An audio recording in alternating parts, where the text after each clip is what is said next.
Praise the Lord. प्रभु के नाम की स्तुति हो। प्रभु ने आज का दिन हमें दिया है और उसमें हमें आनंदित होना है।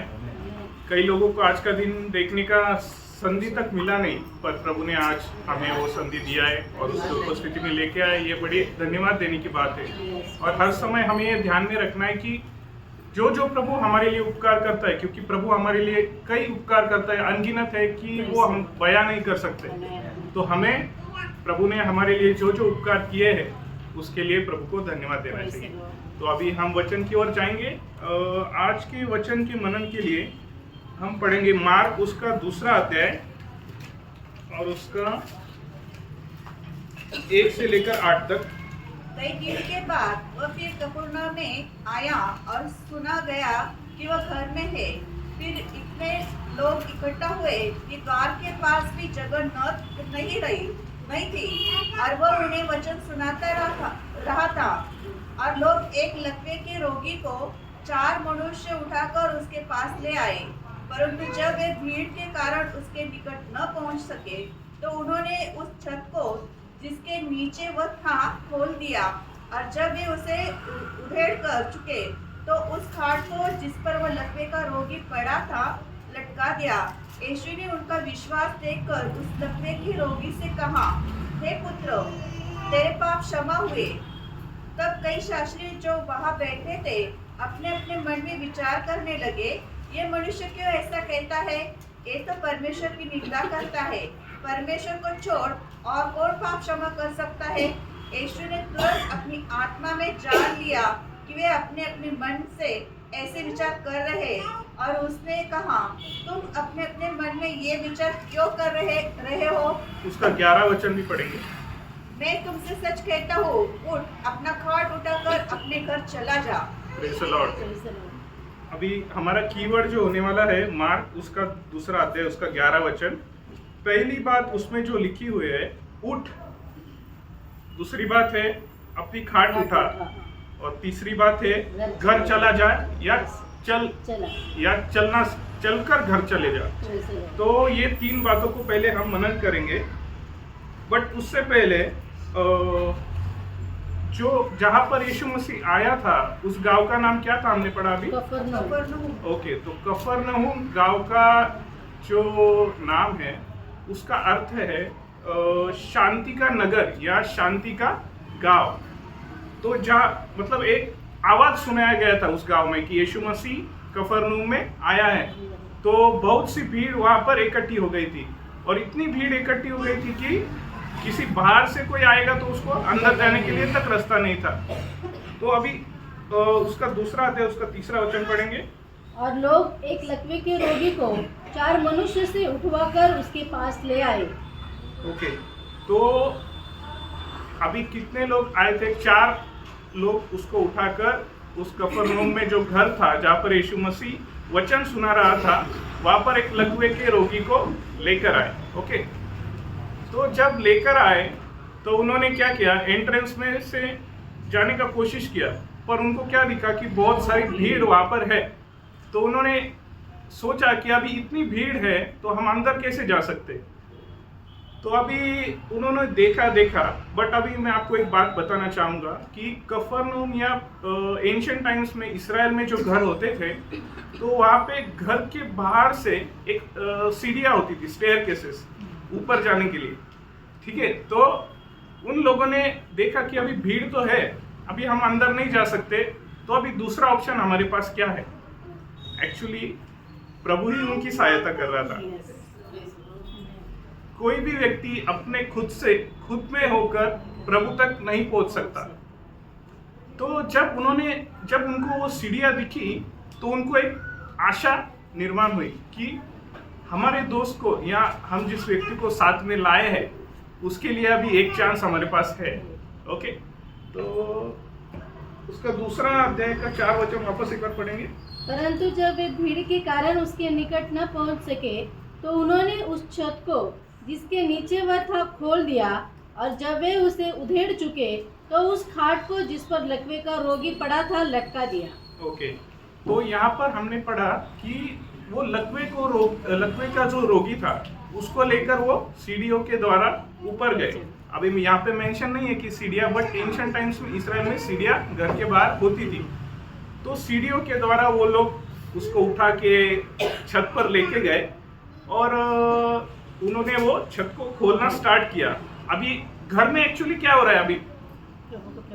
यस, प्रभु वचन बता रहा है, बहुत सारी भीड़ उसको सुन रही है और ये लोग अभी एक आशा से कि हमें कैसे भी करके हमारे दोस्त को प्रभु तक पहुंचाना है। तो अभी ऊपर जाके ऐसा एक व्यक्ति आपको सूझ रहा है कोई कि प्रभु के पास आना चाहता था बट भीड़ के कारण पास नहीं आ सकता था। ओके, अभी उसके बारे में भी थोड़ा पढ़ेंगे। लूका उसका 19 अध्याय उसका 1 से 5। वह यरीहो में प्रवेश करके जा रहा था। वहाँ जक्के नामक एक मनुष्य था जो चुंगी लेने वालों का सरदार था और धनी था।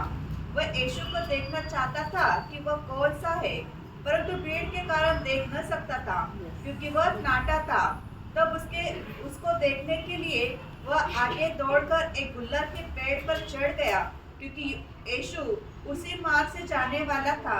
जब यीशु उस जगह पहुंचा तो ऊपर दृष्टि करके उसने कहा, हे जक्के, झट उतर आ, क्योंकि आज मुझे तेरे घर में रहना अवश्य है। आमीन। यहाँ पर हम जक्के के बारे में जो सुना कि उसको एक मन में प्रभु ने एक इच्छा निर्माण की थी कि प्रभु से मिलना है। कौन है प्रभु यीशु मसीह, मुझको उसको देखना है एक बार। तो इसी प्रकार ये 4 लोगों को के बारे में, या जो ये लोग वो लकवे के रोगी को लेकर आए थे, उनके मन में भी एक इच्छा थी कि प्रभु यीशु मसीह के पास हमें हमारे दोस्त को किसी भी तरह से पहुंचाना है। ओके, तो एक वचन हम पढ़ेंगे, उत्पत्ति उसका 4 अध्याय उसका 9 वचन। तब यहोवा ने कैन से पूछा, तेरा भाई हाबिल कहाँ है? उसने कहा, मालूम नहीं, क्या मैं अपने भाई का रखवाला हूँ? ओके, तो यहाँ पर जो लोग उसको लेकर आए थे वो लोगों को अपने दोस्त के प्रति एक प्रेम था और एक भाईचारे की प्रीति थी कि कुछ भी हो जाए, सिचुएशन कैसे भी आ जाए, बट हमें हमारे दोस्त को किसी भी तरह से बचाना है। तो अभी प्रभु हमें इस बात से ये सिखाना चाहता है कि जैसे काइन को प्रभु ने पूछा था कि तेरा भाई कहाँ पर है, तब वो बोलता है कि मुझे पता नहीं, क्या मैं उसका पहरेदार हूँ? वैसे ही प्रभु हमें इस वचन के द्वारा बताना चाहता है कि हम जो अभी मंडली में आए हैं, हमारे जो भाई बहन हैं, हम भी एक दूसरे के पहरेदार हैं। तो हमें भी ये बात को ध्यान में रखनी चाहिए कि प्रभु ने हमें हमारे भाई बहन क्यों दिए। और एक वचन पढ़ेंगे, यिर्मयाह उसका 6 अध्याय उसका 17 वचन। मैंने तुम्हारे लिए पैरवे बैठा कर कहा, नरसिंह का शब्द ध्यान से सुनना, पर उन्होंने कहा, हम न सुनेंगे। ओके, यहाँ पर भी प्रभु पैरुओं के बारे में जो बता रहा है वो भी हमारे लिए एक आज्ञा है कि हम एक दूसरे के पहरेदार है। तो कभी भी कोई भी किसी दूसरे डायरेक्शन में हमें लगता है तो हमें उसे समझाना है और प्रभु के मार्ग में वापस लेके आना है।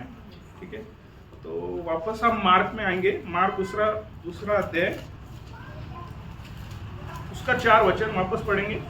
परंतु जब वे भीड़ के कारण उसके निकट न पहुंच सके तो उन्होंने उस छत को जिसके नीचे वह था खोल दिया, और जब वे उसे उधेड़ चुके तो उस खाट को जिस पर वह लकवे का रोगी पड़ा था लटका दिया। आमीन। तो उन्होंने जब वो छत को खोला और उस लकवे को रोगी को धीरे करके प्रभु के पास वो छोड़ने लगे नीचे की ओर। तो यहाँ पर प्रभु ने जब वो देखा और जब उसके प्रभु के सामने वो लकवे का रोगी आया था तो प्रभु ने क्या देखा? पहले उन लोगों का विश्वास देखा और उसको कहा कि तेरे पाप क्षमा हो गए। पहले प्रभु ने क्यों नहीं कहा कि उठ और अपनी खाट उठा और चल? पहले प्रभु ने उन लोगों का विश्वास देखा और पहले उस व्यक्ति का पाप क्षमा किया। जो भी मेन बात है वो पाप से शुरुआत होती है। तो प्रभु कभी भी मेन कॉज या रूट कॉज जो है वो पहले ठीक करता है और बाकी जो है वो सेकेंडरी बातें हैं वो प्रभु हमारे लिए करता ही है। बट हर एक इंसान के लिए जब भी प्रभु कार्य करता है तो पहले प्रभु उसके पाप क्षमा करता है। ओके, उसी प्रकार से जब हमने उद्धार पाया तो प्रभु ने हमारे पाप क्षमा किए और बाकी जो हमारी जरूरत की चीजें हैं वो तो प्रभु हमें देता ही है। बट पहले जैसे वचन में कहता है कि पहले तू उसके राज्य और धार्मिकता की खोज कर। ओके, तो बाकी सारे बातें भी तुझे मिल जाएंगी। उसी प्रकार अभी हम जब यहाँ पर देख रहे हैं कि वो लोगों ने अपने दोस्त को जब नीचे प्रभु की ओर डाला तो प्रभु ने उनका विश्वास देखा, और जब उनका विश्वास देखा तब उस रोगी से कहा कि तेरे पाप क्षमा हुए। ओके, उसका 5 से 7 वापस पढ़ेंगे। यीशु ने उनका विश्वास देखकर उस लकवे के रोगी से कहा, हे पुत्र, तेरे पाप क्षमा हुए। तब कई शास्त्री जो वहां बैठे थे अपने अपने मन में विचार करने लगे, यह मनुष्य क्यों ऐसा कहता है? यह तो परमेश्वर की निंदा करता है। परमेश्वर को छोड़ और कौन पाप क्षमा कर सकता है? ओके, तो यहाँ पर जब वो लोगों ने नीचे अपने दोस्त को छोड़ा तो प्रभु ने उनका विश्वास देखकर वो लकवे के रोगी को बोला कि पुत्र, तेरे पाप क्षमा हुए। अभी वो जो लोग ऊपर आए थे उनके मन में ये सवाल आया होगा कि प्रभु, हम इसको चंगाई के लिए लेकर आए, लेकिन प्रभु ने पहले बात की कि पुत्र, तेरे पाप क्षमा हुए। अभी जो जिसका घर था वो भी चिंता में पड़ गया होगा कि अभी मेरे घर का सीलिंग तोड़ दिया इन लोगों ने, अगर ये चंगा नहीं हुआ तो उसका कॉन्सिक्वेंस हो सकता है। और तीसरे टाइप के लोग थे वो शास्त्रियों के बारे में। वो लोग अपने मन में सोच रहे थे कि ये प्रभु ऐसे कैसे बोल सकता है, मतलब तेरे पाप क्षमा हुए, ये बोलने का अधिकार सिर्फ परमेश्वर रखता है। ये बात इस्राएल लोगों को मालूम है और उनको वचन का बहुत सारा नॉलेज है। तो ये व्यक्ति अगर ऐसे बोलता है तो उन्होंने अपने मन में विचार करना स्टार्ट कर दिया कि ये कैसे बोल सकता है, इसको ऐसा राइट किसने दिया। बट ये उनको ये नहीं मालूम था कि जो उनके साथ है, जो उनको अभी वचन बता रहा है, वही स्वयं परमेश्वर है। क्योंकि यूहन्ना 1:1 में हम क्या पढ़ते हैं? आदि में वचन था, वचन परमेश्वर के साथ, वचन परमेश्वर था। आमीन।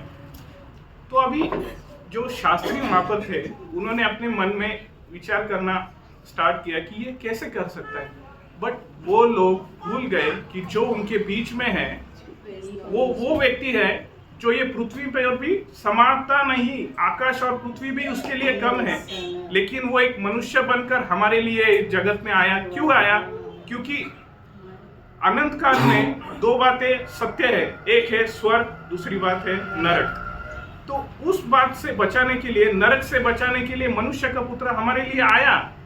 बट जिनको प्रभु ने वो ज्ञान दिया, जिनकी आंखें खोल दी, उनको वो समझ में आया कि प्रभु मेरे लिए क्यों आया। अभी भी हम हमारे जीवन में कई बार लोगों को सुसमाचार सुनाते हैं। कई बार कई लोग एक ही बार सुनाने से समझ जाते हैं और वो प्रभु को ग्रहण करते हैं। कई बार कई लोगों को बहुत सारी बात समझाना पड़ता है, उनको बहुत एक्सप्लेनेशन देना पड़ता है, उसके बाद वो समझते हैं। और कई प्रकार के लोग ऐसे भी होते हैं कि हम कितना भी अच्छी रीति से उनको समझाए फिर भी उनके हृदय में कार्य नहीं होता, क्योंकि वो प्रभु के चुने हुए नहीं। ओके, तो हमें ये बात ध्यान रखनी है कि हमें प्रभु ने क्यों चुना है। अगर प्रभु ने हमें बचाया है तो हमारा कर्तव्य ये भी है कि हम हमारे साथ जो है, हमारे संगति में जो लोग आते हैं, हमारे कांटेक्ट में प्रभु जो लोग भेजता है, उन तक भी प्रभु का वचन बताकर उनको भी हमें प्रभु में जीतना है। क्योंकि नरक में जाने वाले लोग तो बहुत सारे हैं, बट प्रभु ने हमें क्यों रखा है? क्योंकि हमें उन नरक में जाने वाले लोगों को कैसे भी करके खींच के बाहर निकालना है। आप थोड़ा ये स्टोरी को थोड़ा सा ये व्यू से देखिए। ये जो लोग लेकर आए थे अपने दोस्त को, आप समझिए कि ये उद्धार पाए हुए लोग थे। ओके, और उनकी ये इच्छा थी कि हमारा दोस्त भी उद्धार पाए। तो वो लोग ये आशा से, एक आवाज सुनाया गया था कफरनहूम में कि यीशु मसीह ये घर में वचन सुना रहा है। तो वो भूख और प्यास से वो लोग अपने दोस्त को भी लेकर आए। तो जब लेकर आए तो उनको एक कठिनाई आई कि जब वो घर में आए, उन्होंने देखा कि बहुत सारी भीड़ है और हमारे लिए कोई चांस है नहीं प्रभु तक पहुंचने के लिए। तो प्रभु ने उनके लिए एक मार्ग दूसरा तैयार करके रखा था। जैसे योना के बारे में, योना निनवे को जा बोला था, योना जा रहा था तरसुस को, बट किसी भी प्रकार से वो समुद्र में जब डाला गया फिर भी प्रभु ने उसके लिए एक प्रबंध करके रखा था। जैसे जक्कई के लिए एक गुलर का पेड़ पहले से तैयार था और वो टाइमिंग जहां पर प्रभु रुकने वाला है वो भी प्रभु के हाथ में है, और जक्कई किस पेड़ पे चढ़ना है वो भी प्रभु के हाथ में है। इसी प्रकार से जो भी हमारे जीवन में बातें आती है, जो भी सिचुएशंस आती हैं, हमारा विश्वास प्रभु में इतना पक्का होना चाहिए कि कोई भी सिचुएशन मेरे जीवन में अगर आती है तो वो प्रभु के परमिशन के सिवाय होती नहीं है, क्योंकि हमारा परमेश्वर जो है सर्वशक्तिमान परमेश्वर है, सर्वज्ञानी परमेश्वर है और सर्वव्यापी परमेश्वर है। उसके परमिशन के सिवाय हमारे जीवन में कोई भी बात नहीं आ सकती। तो अभी ये दोस्तों के बारे में, ये जो लोगों के बारे में हमने सुना कि वो लकवे के रोगी को किस प्रकार प्रभु के पास लेकर आए, उसका 9 से 12 हम वापस पढ़ेंगे। मार्क उसका दूसरा अध्याय 9 से 12। सहज क्या है? क्या लकवे के रोगी से ये कहना कि तेरे पाप क्षमा हुए, या यह कहना कि उठ अपनी खाट उठाकर चल फिर? परंतु जिससे तुम जान लो कि मनुष्य के पुत्र को पृथ्वी पर पाप क्षमा करने का भी अधिकार है, उसने उस लकवे के रोगी से कहा, मैं तुझसे कहता हूँ, उठ अपनी खाट उठाकर अपने घर चला जा। वह उठा और तुरंत खाट उठाकर सबके सामने से निकलकर चला गया। इस पर सब चकित हुए और परमेश्वर की बड़ाई करके कहने लगे, हमने ऐसा कभी नहीं देखा। आमीन। अभी 9 वचन में हमने जब पढ़ा, प्रभु एक पूछता है कि सहज क्या है? क्या लकवे के रोगी से यह कहना कि तेरे पाप क्षमा हुए, या ये कहना कि उठ अपनी खाट उठा और चल? आप लोगों से मैं पूछना चाहूंगा कि ये 2 क्वेश्चन में सहज क्या है? आपको क्या लगता है कि सहज क्या है? क्षमा हो गई, ये बात तो समझ। यस, आमीन। क्योंकि उठ अपनी खाट उठा और चल, ये बात एक चमत्कार प्रभु ने किया, बट तेरे पाप क्षमा हुए, ये बात के लिए बहुत सारा बैकग्राउंड प्रभु को करना पड़ा। आमीन। एक व्यक्ति को चंगा करना प्रभु के लिए कोई साधारण, कोई एकदम इजी बात है, बट तेरे पाप क्षमा हुए, ये जब प्रभु दावा करता है तो उसके पीछे बहुत सारी बैकग्राउंड स्टोरी है, क्योंकि ये लोगों को नहीं पता कि उसके पीछे अभी स्टोरी क्या है। प्रभु अपनी जान देने वाला है, प्रभु इन सब के लिए अपना खून बहाने वाला है, वो दर्द वो प्रभु क्रूस पर सहने वाला है, अपने पिता से प्रभु अलग होने वाला है। ये बातें जो होने वाली थी, ये इन लोगों को एकदम समझ में नहीं आई, उनको इजी लगा। उनको यही चाहिए था कि हमारा दोस्त जो है वो चंगा होना चाहिए। बाकी जो लोग थे उनको भी लगा कि हमारा दोस्त चंगा होना चाहिए, बट प्रभु किस कारण से ये पृथ्वी पर आया है, वो था कि हर एक मनुष्य का उद्धार हो, हर एक मनुष्य का पाप क्षमा हो और कोई भी नरक में ना जाए। प्रभु की यही इच्छा है कि कोई भी नरक में ना जाए, क्योंकि वो नरक जो है वो भयानक है और वो अनंत काल का है। एक बार मनुष्य का मृत्यु अगर हो गया और उसने प्रभु का स्वीकार नहीं किया, जिस व्यक्ति ने भी प्रभु का स्वीकार नहीं किया, जिसका भी उद्धार नहीं हुआ, अगर उस व्यक्ति मर गया तो वो अनंत काल के नरक में जाएगा और उसके बाद उसके लिए सेकेंड चांस है नहीं। तो प्रभु को ये सब बातें मालूम थी, इसलिए प्रभु ये कार्य पहले करता है। किसी भी मनुष्य में हो, पहले तेरे पाप क्षमा हो।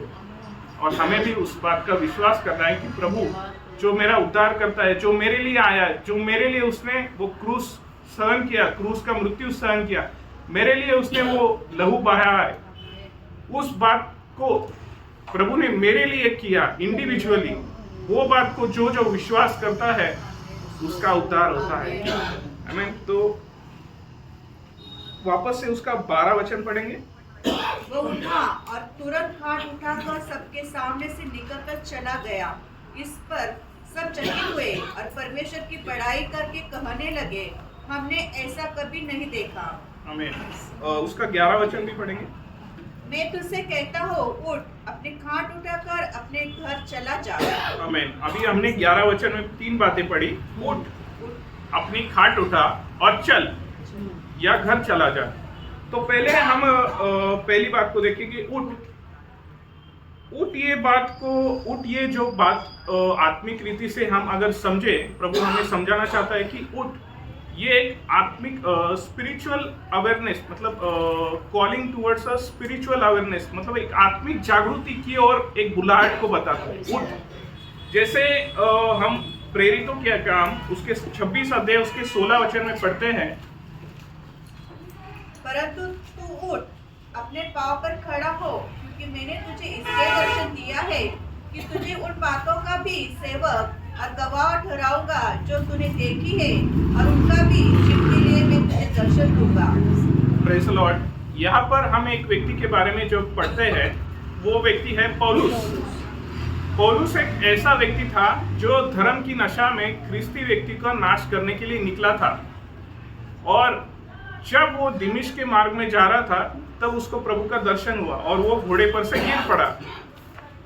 तब जब प्रभु उसको कई कुछ बातें समझाता है और प्रभु उसको बोलता है कि उठ, तुझे जो करना है वो तुझे बता दिया जाएगा। उसी प्रकार प्रभु हमें हमारे जीवन में बोलता है कि उठ, अभी है वो उठने का समय है। वो एक बुलाहट, आत्मिक जागृति की और एक बुलाहट को हमारे लिए भी प्रभु बताना चाहता है। दूसरी बात है अपनी खाट उठा। अभी जब प्रभु ने उस लकवे के रोगी से बोला कि उठ, दूसरी बात बोला कि अपनी खाट उठा। जो व्यक्ति चल नहीं सकता वो व्यक्ति अपनी खाट नहीं उठा सकता, क्योंकि वो इतने दिनों से रोगी पड़ा हुआ था, उसमें वो सामर्थ थी नहीं। बट अभी जब प्रभु ने उन लोगों का विश्वास देखकर वो लकवे के रोगी से बोला कि उठ, और ये खाट उठा। खाट उठाने के लिए हमें सामर्थ लगता है, ओके। तो खाट उठाने के लिए जब प्रभु कहता है तो आत्मिक रीति से हमारे लिए प्रभु ये बताना चाहता है कि अपनी खाट उठा। अपनी खाट उठाने का अर्थ है एक गवाही का जीवन, क्योंकि जब ये व्यक्ति ने खाट उठाई तब जहाँ जितने लोग वहां पर भीड़ जमा हुई थी, वो घर का स्वामी जिसका छत खोला था, वो शास्त्री फरीसी जो वहां पर बैठे थे, उस सब लोगों ने वो चमत्कार देखा कि ये व्यक्ति जिसमें कोई सामर्थ नहीं थी, बट अभी प्रभु यीशु मसीह ने अभी इसको बोला है कि अपनी खाट उठा, और उसने वैसे ही अपनी खाट उठाई। इतने दिनों से वो खाट उठा नहीं सकता था, उसके लोग, उसके दोस्तों ने उसको लेकर आए, जिसमें वो लकवे के रोगी में बिल्कुल सामर्थ नहीं था, वो खुद से कुछ कर नहीं सकता था। उस व्यक्ति को कुछ लोग प्रभु के पास लेकर आए थे। उनके विश्वास को देखकर प्रभु ने उस लकवे के रोगी से कहा पहले कि तेरे पाप क्षमा हुए।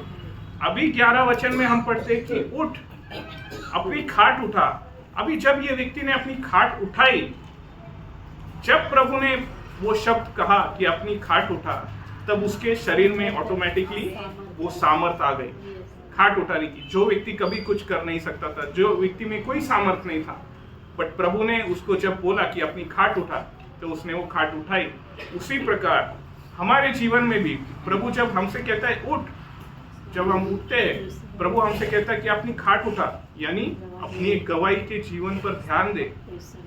अभी तीसरी बात जो है, प्रभु ने कहा चल या अपने घर चला जा। चलना जो है वो एक विश्वास की चाल को बताता है। हम एक वचन पढ़ेंगे उसके लिए, 2 करंती उसका 5 अध्याय उसका 7 वचन। क्योंकि हम रूप को देखकर नहीं पर विश्वास से चलते हैं। आमीन। हम जब भी हमारे जीवन में, मसीह जीवन में चाल चलते हैं, तब हमें आगे की बातों को जो वचन में लिखा है उसका ही उसके ही सिर्फ मालूम है, क्योंकि हम वचन पर भरोसा विश्वास करके चलने वाले लोग हैं। हम देखकर नहीं, हम विश्वास से चलने वाले लोग हैं। तो अभी पहली बात जब वो उठा, लकवे का रोगी जब उठा, दूसरी बात उसने क्या की, अपनी खाट उठाई, और तीसरी बात वो चलने लगा। तो इस बात से ये प्रूव हुआ कि परमेश्वर सर्वशक्तिमान परमेश्वर है, और जब वो कोई बात कहता है तो वो कभी सॉरी नहीं कहता कि अरे अगर वो बात अगर हुई नहीं होती। प्रभु ऐसे कभी पछताता नहीं कि प्रभु ने एक बात कही और वो हुई नहीं, बट जब प्रभु कहता है उसमें 100% सत्य होता है, और जो प्रभु कहता है वही होता है। तो जैसे उस लकवे के रोगी से कहा उठ, अपनी खाट उठा और चल, वो एक गवाही को तैयार करता है, क्योंकि जब वो अपनी खाट उठाकर चलने लगा तब कई लोगों ने, गांव के लोगों ने, वो घर में जो लोग थे वो देखने लगे कि ये असंभव बात कैसे संभव हो गई। हमारा उद्धार असंभव था। किसी मनुष्य के द्वारा, किसी मनुष्य के लहू के द्वारा, किसी भेड़ बकरी के लहू के द्वारा हमारा उद्धार नहीं हो सकता था। बट परमेश्वर ने हमारे लिए वो असंभव बात हमारे लिए संभव करके दी, क्योंकि हमने बस उस बात पर विश्वास किया कि प्रभु ने मेरे लिए जो कार्य किया है, प्रभु ने मेरे लिए जो लहू बहाया है, उस बात पर हमने विश्वास किया। और ये बात हमारे कांटेक्ट में आने वाले, हमारे संगति में आने वाले, हमारे देखने वाले हर एक लोगों के लिए एक गवाही तैयार करता है। अभी हम एक वचन पढ़ेंगे दाऊद के बारे में। पहला शामुएल उसका 21 अध्याय, उसका 8 वचन पढ़ेंगे। फिर दाऊद ने अहीमेलेक से पूछा, क्या यहाँ तेरे पास कोई भाला या तलवार नहीं है? क्योंकि मुझे राजा के काम की ऐसी जल्दी थी कि मैं न तो अपनी तलवार साथ लाया हूँ और न अपना कोई हथियार ले लाया हूँ। उसका 9 से 9 और 10 भी पढ़ेंगे। याजक ने कहा, हाँ, फलिस्ती गोलियत जिसे तूने एला तराई में घात किया, उसकी तलवार कपड़े में लपेटी हुई एपोद के पीछे रखी है। यदि तू उसे लेना चाहे तो ले ले, उसे छोड़, और कोई यहाँ नहीं है। दाऊद बोला, उसके तुल्य कोई नहीं, वही मुझे दे। तब दाऊद चला और उसी दिन शाऊल के डर के मारे भागकर गत के राजा अकीश के पास गया। Praise the Lord. यहाँ पर हम थोड़ा सा ध्यान करेंगे दाऊद के बारे में। अभी दाऊद जो है वो शाऊल राजा से भाग गया था, मतलब वो डर के मारे भाग रहा था शाऊल राजा से, क्योंकि शाऊल उसको मारना चाहता था, क्योंकि शाऊल को लगता था कि ये मेरी गद्दी छीनना चाहता है। तो शाऊल उसके ताक में लगा था। तो अभी जब ये दाऊद भाग रहा था, बट अभी भागते समय उसने ये ध्यान नहीं दिया कि उसके पास कोई हथियार नहीं या खाने की वस्तु भी नहीं। तो उसको जब ये बात ध्यान में आई, तब वो अहीमेलेक याजक के पास जाता है। तो अहीमेलेक से वो पूछता है कि शाऊल का एक कार्य था, बहुत इंपॉर्टेंट है, बट अभी अहीमेलेक को पता नहीं, वो शाऊल मतलब दाऊद उसको क्लियरली बोलता नहीं है वो क्यों भाग रहा है। तो अहीमेलेक से दाऊद बोलता है कि राजा का बहुत इंपॉर्टेंट कार्य है और उसके लिए मुझे आना था, बट मैं अभी हथियार भूल गया हूँ, अपने हथियार साथ में ले। और जो मेरे साथ बंदे हैं उन्होंने भी मतलब कुछ खाया नहीं, उनके पास भी खाने की कोई वस्तु है नहीं। तो अहीमेलेक बोलता है कि ठीक है, अभी कैसे करना है वो बता। तो दाऊद जब उसको पूछता है कि यहाँ पर कोई हथियार है क्या, तब अहीमेलेक बोलता है, उसका 9 वचन पढ़ेंगे वापस। याजक ने कहा, हाँ, फलिस्ती गोलियत जिसे तूने एला तराई में घात किया, उसकी तलवार कपड़े में लपेटी हुई एपोद के पीछे रखी है। यदि तू उसे लेना चाहे तो ले ले, उसे छोड़, और कोई यहाँ नहीं है। दाऊद बोला, उसके तुल्य कोई नहीं, वही मुझे दे। दाऊद बोला, उसके तुल्य कोई नहीं, वही मुझे दे। ये जो बात है ये हमें और पीछे लेके जाती है। ये तलवार का यूज कब हुआ था? गोलियत के साथ जब वो लड़ाई में उतरा था। आमीन।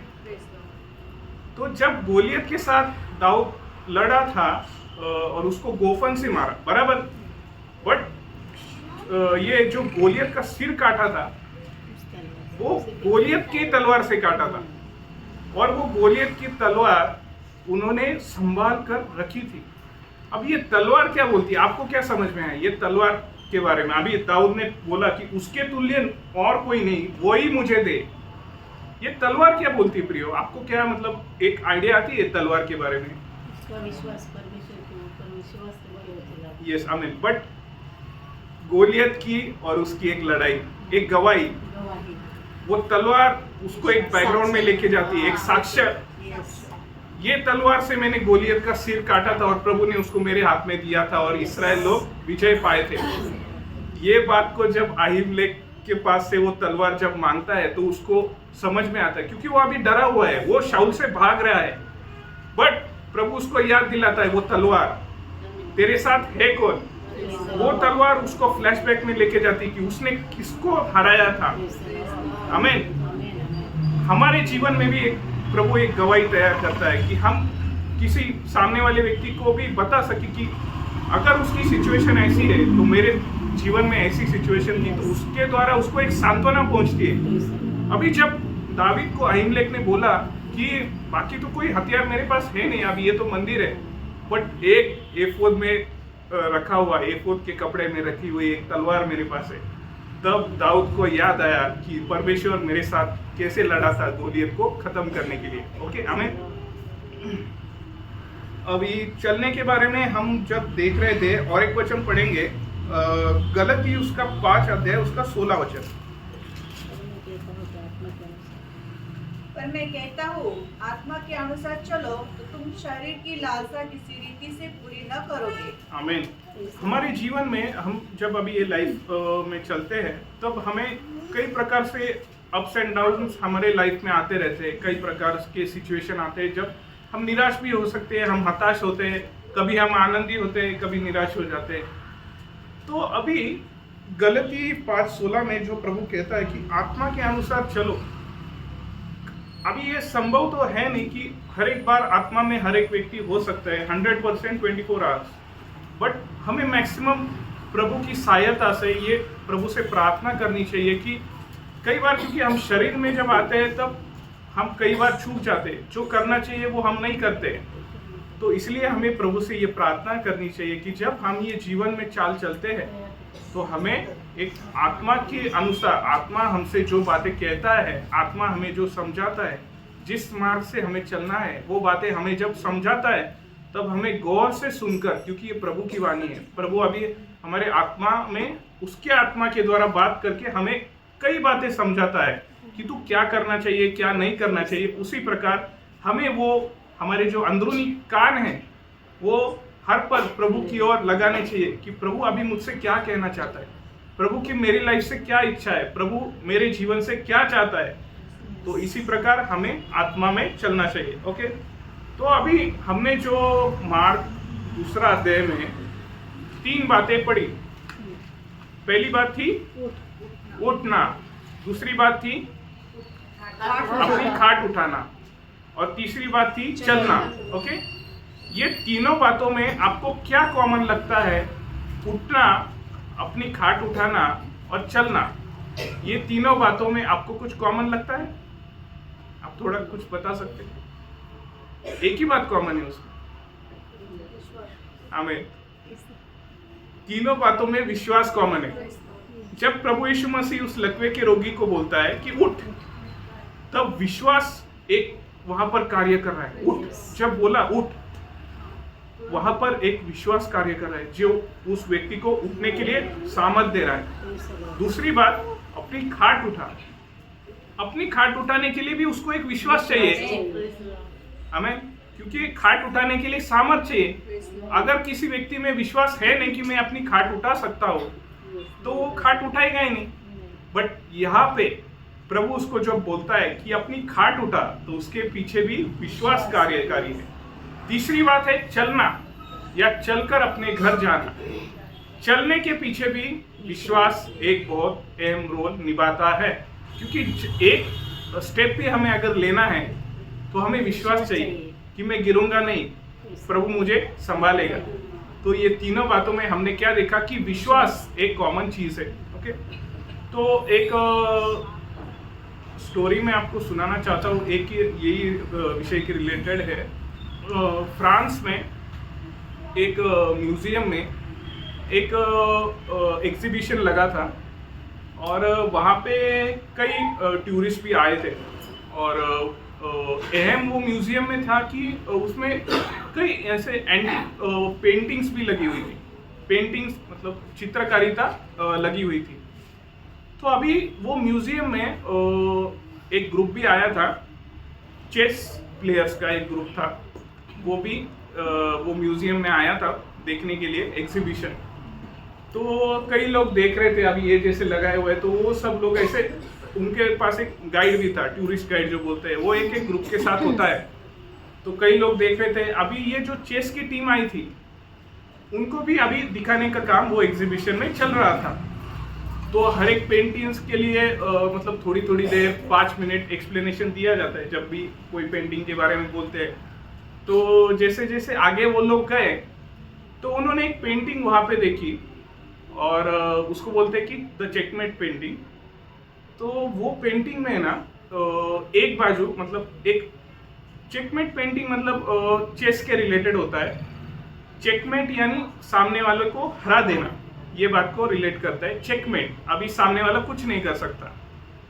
तो ये चेस का जो गेम है, शतरंज जिसे बोलते हैं हम, तो वो चेस का एक पेंटिंग वहां पे लगा हुआ था। तो ये जो टूरिस्ट ग्रुप था, जो चेस चैंपियंस का जो ग्रुप था, वो चेस के पेंटिंग की ओर गया। तब वो टूरिस्ट गाइड ने सब एक्सप्लेनेशन दिया कि ये कब बना था, किसने ये बनाया था, उसके बारे में बहुत अच्छा बातें बताया। अभी वो पेंटिंग में एक बाजू शतरंज जब भी खेलते हैं तो दो लोग होते हैं। एक बाजू था शैतान का एक पेंटिंग था और दूसरे बाजू में एक जवान पुरुष का एक पेंटिंग था और बीच में एक स्वर्गदूत का पेंटिंग था। वो एक फ्रेम में ही था सब। तो ये शैतान एक बाजू था और वो ऐसे देखकर हंस रहा है, वो जवान पुरुष को देखकर। ओके, एकदम ध्यान से सुनना, बहुत इंटरेस्टिंग है ये, अपने टॉपिक के रिलेटेड। वो शैतान है ना, वो पेंटिंग में ऐसा दर्शाया था कि शैतान एक बाजू से बैठा है, चेस खेल रहा है और वो पूरे कॉन्फिडेंस में कि मैंने ये जवान को हरा दिया है, ये अभी फिनिश्ड है, इसका गेम ओवर है और चेकमेट, इसलिए उसको बोलते थे द चेकमेट पेंटिंग। और दूसरे बाजू एक जवान पुरुष अपने हाथ को ऐसे रखे हुए निराशा में बैठा है और बीच में एक स्वर्गदूत है, वो चेस बोर्ड को देख रहा है। तो जब वो ग्रुप वो सुन रहा था टूरिस्ट गाइड की बातें और वो देख रहा था, और सब एक्सप्लेनेशन होने के बाद टूरिस्ट गाइड वो ग्रुप को लेकर नेक्स्ट पेंटिंग की ओर लेके गए। बट उसमें वो ग्रुप में एक आदमी था, पॉल मर्फी कर, वो वर्ल्ड चेस चैंपियन था, गोल्ड मेडलिस्ट। ओके, तो वो भी वो ग्रुप में था। बाकी के लोग आगे निकल गए बट पॉल मर्फी वो पेंटिंग की ओर देखते रहा। तो वो टूरिस्ट गाइड जब बाकी के लोगों को लेकर आगे गया तो उसने देखा, अरे अपने साथ पॉल मर्फी भी था, क्योंकि वो जाना माना गोल्ड मेडलिस्ट है, चेस प्लेयर। तो उसने देखा पॉल सर कहाँ पे है, तो वो वापस से पीछे आया, वो देख रहा था। तो पॉल मर्फी, उनको दिखे कि पॉल मर्फी वो पेंटिंग की ओर देख रहे हैं। तो उन्होंने पूछा कि सर क्या हो गया, आप हमारे साथ क्यों नहीं आए? अब ये पेंटिंग का तो सब एक्सप्लेनेशन मैंने दे दिया है। तो पॉल मर्फी ने उसको एक जवाब दिया, या तो ये पेंटिंग का नाम बदलना पड़ेगा, नहीं तो ये पेंटिंग यहाँ से निकालना पड़ेगा। क्यों उसने ऐसा बोला? उसके पीछे एक कारण है। जब उसने देखा, अभी वो एक गोल्ड मेडलिस्ट है, उसको चेस के बारे में मालूम है, जो बाकी के लोगों को नहीं दिखता वो उसने देखा। उसने ये देखा कि चेस में अभी भी राजा जिंदा है, अभी भी राजा जिंदा है। तो उसने वो व्यक्ति को बोला कि ये चेकमेट पेंटिंग गलत है, क्योंकि अभी भी एक मूव वो इंसान के हाथ में है, क्योंकि उसका राजा अभी भी जिंदा है। आमीन। तो जब ये बात बताई गई तो उस पेंटिंग का नाम चेकमेट से हुआ वन मोर मूव, यानी एक और मौका, एक और chance. You have one more chance. हमारे जीवन में कई बार शैतान निराशा इस प्रकार लाता है कि हमें विश्वास से हमें गिरा देता है और हमें हताश कर देता है। जैसे वो जवान पुरुष एकदम से वो अपने प्राण के लिए मतलब हताश हुआ था, पूरा निराशा में बैठा हुआ था, बट वो ये भूल गया कि उसका राजा अभी भी जिंदा है। अभी हमारा तो राजा नहीं प्रियो, हमारा तो राजाओं का राजा है, उसके हाथ से कोई भी बात असंभव है नहीं। तो हमें वही बात को विश्वास करना है। जैसे वो पॉल मर्फी ने देखा कि नहीं, ये पेंटिंग गलत है, the king has one more move, एक और मूव अभी भी बाकी है। तो उन्होंने क्या किया, एक चेस का गेम वापस से सेट किया। उसको समझाना था, क्योंकि प्रैक्टिकली दिखाना पड़ता है। कोई भी बात आपको अगर प्रूफ करनी है तो आपको प्रैक्टिकली वो प्रूफ करना पड़ेगा। तो उसने वो पूरे सेट किए, जैसे जैसे वो पेंटिंग्स में चीजें थी उसी प्रकार पॉल मर्फी ने सेट की और उनको प्रूफ करके दिखाया कि नहीं, ये राजा की मूव से चेकमेट हट सकता है और सामने वाला राजा मर जाता है, यानी शैतान का खात्मा हो जाता है। ये बात हमको लेकर जाती है क्रूस की ओर। 2000 साल पहले मनुष्य के पुत्र ने उस शैतान का सिर उस क्रूस पर कुचल डाला। Our king has one more move. He is never defeated. शैतान को लगा कि अभी हार गया, सब खत्म, सब लोग नरक में जाएंगे, कोई चांस है नहीं अभी।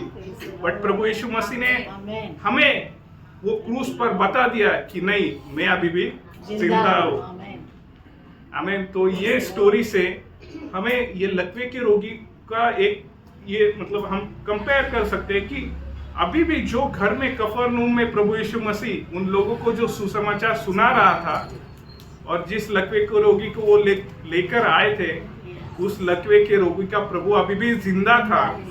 उसी ने उन लोगों को बताया कि ये मार्ग से तुम मेरे पास आना, क्योंकि भीड़ उनके लिए रुकावट थी। हमारे लिए भी प्रभु एक मार्ग तैयार करता है जो कोई बंद नहीं कर सकता। आमीन। अभी कुछ चीजों को हम देखेंगे जो लोग वो लकवे के रोगी को लेकर आए थे साथ में उठाकर। ओके, तो उन लोगों के बारे में कुछ बातें हमें समझ में आती है, तो वो हम एक एक पढ़ेंगे। टोटल 7 बातें हैं, हम एक एक जल्दी से पढ़ेंगे। पहली बात, हम मार्क 2 अध्याय में वापस आएंगे और उसका 1 से लेकर 8 तक वापस एक बार पढ़ेंगे। कई दिन के बाद वह फिर कफरनहूम में आया और सुना गया कि वह घर में है। फिर इतने लोग इकट्ठा हुए कि द्वार के पास भी जगह नहीं थी, और वह उन्हें वचन सुना रहा था। और लोग एक लकवे के रोगी को 4 मनुष्य से उठवाकर उसके पास ले आए, परंतु जब वे भीड़ के कारण उसके निकट न पहुंच सके, तो उन्होंने उस छत को जिसके नीचे वह था खोल दिया, और जब वे उसे उधेड़ चुके, तो उस खाट को जिस पर लकवे का रोगी पड़ा था लटका दिया। यीशु ने उनका विश्वास देखकर उस लकवे के रोगी से कहा, हे पुत्र, तेरे पाप क्षमा हुए। तब कई शास्त्री जो वहाँ बैठे थे अपने अपने मन में विचार करने लगे, यह मनुष्य क्यों ऐसा कहता है? यह तो परमेश्वर की निंदा करता है। परमेश्वर को छोड़ और कौन पाप क्षमा कर सकता है? यीशु ने तुरंत अपने आत्मा में जान लिया कि वे अपने अपने मन में ऐसा विचार कर रहे हैं, और उसने कहा, तुम अपने अपने मन में यह विचार क्यों करते हो? ओके, तो ये स्टोरी को, ये दृष्टांत को जब हमने देखा, तो उन लोगों के बारे में अभी हम जो देखने जा रहे हैं, तो उसमें पहली बात है आशा के बारे में। अभी जब ये आवाज सुनाया गया था कफरनहूम में, मतलब एक ढिंडोरा पीटा गया था कि यीशु मसीह कफरनहूम में आया है, वो ये घर में प्रचार कर रहा है। तब जब ये लोगों ने सुना कि यीशु मसीह कफरनहूम में आया है, तब उनको पहली बात उनके मन में निर्माण हुई आशा। एक आशा की किरण उनमें जाग उठी कि अभी हमारे दोस्त को चंगाई मिल सकती है। उसी प्रकार जब उन्होंने सुना, एक आशा जब उनमें निर्माण हुई, उसी प्रकार हमें भी एक आशा प्रभु ने दी है। हम उसके लिए एक वचन पढ़ेंगे, तीतुस उसका 2 अध्याय उसका 13 वचन। और उस धन्य आशा की, अर्थात अपने महान परमेश्वर और उद्धारकर्ता यीशु मसीह की महिमा के प्रकट होने की बात जोड़ते हैं। आमीन। जैसे लकवे के रोगी जो लोग लेकर आए थे, उन्होंने जब सुना कि यीशु मसीह ये घर में है, तब उनको एक आशा निर्माण हुई थी। अभी उसी प्रकार हमारे लिए भी हमें एक आशा है कि प्रभु यीशु मसीह हमारे लिए एक दिन आने वाला है, और वही आशा में हमें अभी जीवन व्यतीत करना है कि जब प्रभु उसकी महिमा में प्रकट होगा, तब हमें भी वो अपने स्वरूप में बदल देगा। तो ये थी पहली बात, आशा। उन लोगों में क्या था? एक आशा निर्माण हुई। दूसरी बात है विश्वास। उन्होंने जब सुना, तो उनको एक विश्वास आया कि नहीं, सच में, क्योंकि उन्होंने सुना था कि यीशु मसीह चंगाई देता है, रोगों से मुक्त करता है। तो उन्होंने जब सुना, उनको जब पहले आशा है, फिर एक विश्वास भी बैठ गया कि नहीं, कई लोग भी चंगे हुए थे, तो उनको भी एक विश्वास आया कि हमारा दोस्त भी चंगाई पा सकता है। तो उस विश्वास को उन्होंने अपने जीवन में लाया। ओके, तो उसके लिए भी एक वचन पढ़ेंगे, पहला पत्रस उसका 1 अध्याय 6-7 वचन। इस कारण तुम मगन होते हो, यद्यपि अवश्य है कि अभी कुछ दिन के लिए नाना प्रकार की परीक्षाओं के कारण दुखते हो, और यह इसलिए है कि तुम्हारा परखा हुआ विश्वास, जो आग से तारे हुए नाशवान सोने से भी कहीं अधिक बहुमूल्य है, यीशु मसीह के प्रकट होने पर प्रशंसा और महिमा और आदर का कारण ठहरे। आमीन। अभी जो विश्वास प्रभु ने हमें दिया है, हमारा काम ये है कि अभी वो विश्वास में स्थिर होना है। कई बात हमारे जीवन में आएगी तो वो बातों को देखकर ज्यादा दिल पे नहीं लेना है और विश्वास से नहीं गिरना है। ओके। और अभी तीसरी बात हम देखेंगे उन लोगों के बारे में, हमारा एक परमेश्वर के साथ का नाता। अभी जब वो लोगों ने देखा कि वो घर में जाने के लिए बिल्कुल भी जगह नहीं थी, एक भीड़ थी, तो उनको एक सीढ़ी दिखी, राइट, एक स्टेयरकेस दिखा ऊपर जाने के लिए। तो ये स्टेयरकेस जो है वो क्या दिखाता है? परमेश्वर के साथ मनुष्य का एक नाता, क्योंकि धरती से वो एक ऊपर की मंजिल पर चढ़े थे। तो आत्मिक रीति से हमारे अगर हम ये बात देखने जाए तो स्टेयरकेस या सीढ़ी ये बात को दिखाता है कि स्वर्ग का और पृथ्वी का एक नाता, या परमेश्वर का और मनुष्य का एक नाता या संबंध। आपको सीढ़ी के बारे में सुना, एक स्टेयरकेस के बारे में तो किसी की याद आई? हम पढ़ेंगे उत्पत्ति उसका 28 अध्याय उसका 12 वचन। तब उसने स्वप्न में क्या देखा कि एक सीढ़ी पृथ्वी पर खड़ी है और उसका सिरा स्वर्ग तक पहुंचा है और परमेश्वर के दूत उस पर से चढ़ते उतरते हैं। आमीन। और एक वचन पढ़ेंगे यूहन्ना उसका पहला अध्याय उसका 51 वचन।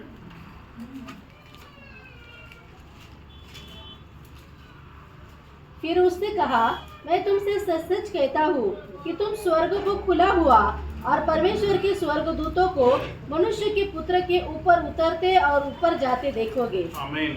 ये इसी बात को दिखाता है कि प्रभु ने स्वर्ग को और पृथ्वी को मिला दिया उसके पुत्र के द्वारा। आमीन। तो अभी हमने यहाँ पर 3 बातें देखी उनके जीवन के द्वारा। पहली थी आशा, उनमें एक आशा निर्माण हुई थी। दूसरी बात थी विश्वास, उनमें एक विश्वास निर्माण हुआ कि हमारा दोस्त चंगा होगा। तीसरी बात थी हमारा परमेश्वर के साथ का एक नाता जो सीढ़ी को दिखाता है, स्टेयरकेस को दिखाता है। अभी चौथी बात है अलगवाई को। अलगवाई क्यों? क्योंकि जब वो लोगों ने देखा एक बहुत बड़ी भीड़ वहां पर थी, तो साधारण रीति से वो लोग कहां से गए? डोर से गए, राइट? ये लोग कहां से गए? ऊपर से, छत के। Okay, right. तो हमें भी प्रभु ने भीड़ से अलग किया है। आमीन। ये बात हमारे अलगवाई को दिखाती है, एक अलगवाई का जीवन। हमारा जीवन ये संसार के लोगों के जैसे नहीं है। प्रभु ने हमें भी एक अलग किया है, तो हमें ये संसार के सदृश नहीं होना है। अभी उसके लिए एक वचन पढ़ेंगे रोमियो उसका 12 अध्याय उसका दूसरा वचन। इस संसार के सदृश न बनो, परंतु तुम्हारे मन के नए हो जाने से तुम्हारा चाल चलन भी बदलता जाए, जिससे तुम परमेश्वर की भली और भावती और सिद्ध इच्छा अनुभव से मालूम करते रहो। आमीन। तो इसी प्रकार ये वचन जैसे कहता है, हमें भी संसार के सदृश नहीं बनना है, बट हमें एक अलगवाई का पवित्र जीवन जीकर प्रभु को प्रसन्न करते हुए जीना है। अभी 5वीं बात है, उन्होंने जब वो सीढ़ी को देखा तो सीढ़ी से वो लोग किस डायरेक्शन में गए? जहाँ पर प्रभु था, ऊपर की ओर, राइट? सीढ़ी कहाँ पर लेके जाती है? ऊपर की ओर। अभी उसके बारे में हम अगर समझे आत्मिक रीति से, सीढ़ी के ऊपर जब वो लोग चढ़ रहे थे, एक एक स्टेप वो लोग ले रहे थे, तो हमारे लिए ये एक बात प्रभु बताना चाहता है कि हमारी आत्मिक बढ़ोतरी। लास्ट वीक प्रभु के दास के द्वारा हम यही विषय सुन रहे थे, हमारी आत्मिक बढ़ोतरी के बारे में। तो सीढ़ी के ऊपर जब वो लोग अपने दोस्त को लेकर जा रहे थे ऊपर की डायरेक्शन में, जैसे जैसे एक एक स्टेप वो ले रहे थे, वो एक हमारे जीवन में आत्मिक बढ़ोतरी को दर्शाता है। आमीन। अभी 6वीं बात हम देखेंगे, जब वो लोग अपने दोस्त को लेकर आए, उन्होंने भीड़ को देखा, बट वो लोग ट्राई कर पे घुस नहीं पाए, तो उन्होंने सीढ़ी का मार्ग लिया और ऊपर की ओर गए। ठीक है, ऊपर जब वो लोग गए तब उन्होंने क्या किया? वो छत को खोल दिया। इसी प्रकार से हमारे जीवन में भी कई बात ऐसे आती है जो प्रभु से हमें रुकावट होती है प्रभु के पास जाने के लिए, तो वो बातों को हमें दूर करना है। कई बार मतलब संगति में आने के लिए रुकावट होती है, कई प्रार्थना करने के लिए रुकावट होती है, सुसमाचार सुनाने के लिए एक रुकावट होती है। तो कई बार ऐसे रुकावट के द्वारा हमारे सामने और प्रभु के बीच में आ जाती है, तो वो बातों को हमें दूर करना है। दे अनकवर्ड द रूफ, मतलब उन्होंने वो रुकावट, वो जो प्रभु तक पहुंचना है वो बात को दूर किया। ओके, ये बात हमने देखी। और सातवीं बात, उसका वचन मैंने नहीं बोला, छत को खोलना वो हमारे आत्मिक रीति से कैसे दर्शाता है। रोमियो उसका 8 अध्याय, उसका 38 और 39 वचन। क्योंकि मैं निश्चय जानता हूँ कि न तो मृत्यु, न जीवन, न स्वर्गदूत, न प्रदाताएं, न वर्तमान, न भविष्य, न सामर्थ्य, न ऊंचाई, न गहराई, न और कोई सृष्टि हमें परमेश्वर के प्रेम से जो हमारे प्रभु यीशु मसीह में है अलग कर सकती है। आमीन। कोई भी बात ये सृष्टि की हो या सृष्टि के नहीं भी हो, हमें कोई भी बात परमेश्वर से अलग नहीं कर सकती। सातवीं बात हम देखेंगे, जब वो लोगों ने सब कुछ किया, वो रूफ को भी खोल दिया, प्रभु तक अपने दोस्त को पहुंचा दिया, तो उन्होंने क्या प्राप्त किया? अपने लक्ष्य को, जिस हेतु से वो लोग आए थे कि अपने दोस्त को चंगाई मिलेगी और हमारा दोस्त फिर से हमारे साथ चल कर पाव के साथ जाएगा, मतलब उसको उठा के नहीं लेके जाना पड़ेगा, उसके पाँव से चल, यस, खुद अपने पाव से चलकर जाएगा। वो ध्येय जो लेकर आए थे, वो जो लक्ष्य वो लेके आए थे, उन्होंने वो लक्ष्य प्राप्त किया। तो हमारे जीवन में हम एक वचन के द्वारा वो पढ़ेंगे, दूसरा तीमोथी उसका 4 अध्याय, उसका 7-8 वचन। मैं अपनी अच्छी कुश्ती लड़ चुका हूँ, मैंने अपनी दौड़ को पूरी कर ली है, मैंने विश्वास की रखवाली की है।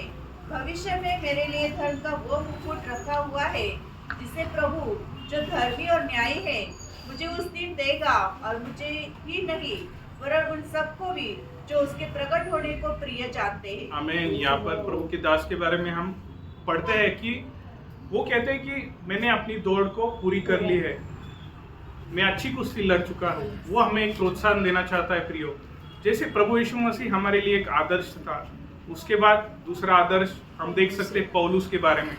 तो पौलुस यहाँ पर कहते हैं कि मैं एक अच्छी कुश्ती लड़ चुका हूँ, मैंने अपनी दौड़ पूरी की है। उसी प्रकार जो ये लोग लेकर आए थे अपने लकवे के रोगी को, उन्होंने अपनी दौड़ को पूरी किया, अपने दोस्त को चंगाई मिल गई और उसको वो साथ में लेकर गए। हमने यहाँ पर 7 बातों को देखा, हम एक बार थोड़ा सा रिवाइज करेंगे। पहली बात थी आशा, उनमें एक आशा निर्माण हुई। दूसरी बात थी विश्वास, उनमें एक विश्वास था, निर्माण हुआ कि हमारा दोस्त चंगा होगा। तीसरी बात थी हमारा परमेश्वर के साथ का नाता, जो वो सीढ़ी को बताता है, स्टेयरकेस। चौथी बात थी अलग वाई, वो लोग एक अलग मार्ग से, भीड़ से अलग प्रभु के पास पहुंचे।